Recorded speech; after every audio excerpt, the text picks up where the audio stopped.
হাত ধরে না ভাই, হাত ধরে বানাও।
কত হয়েছে?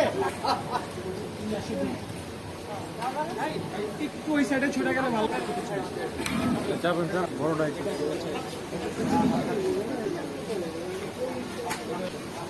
এটা হয়েছে কালকে না না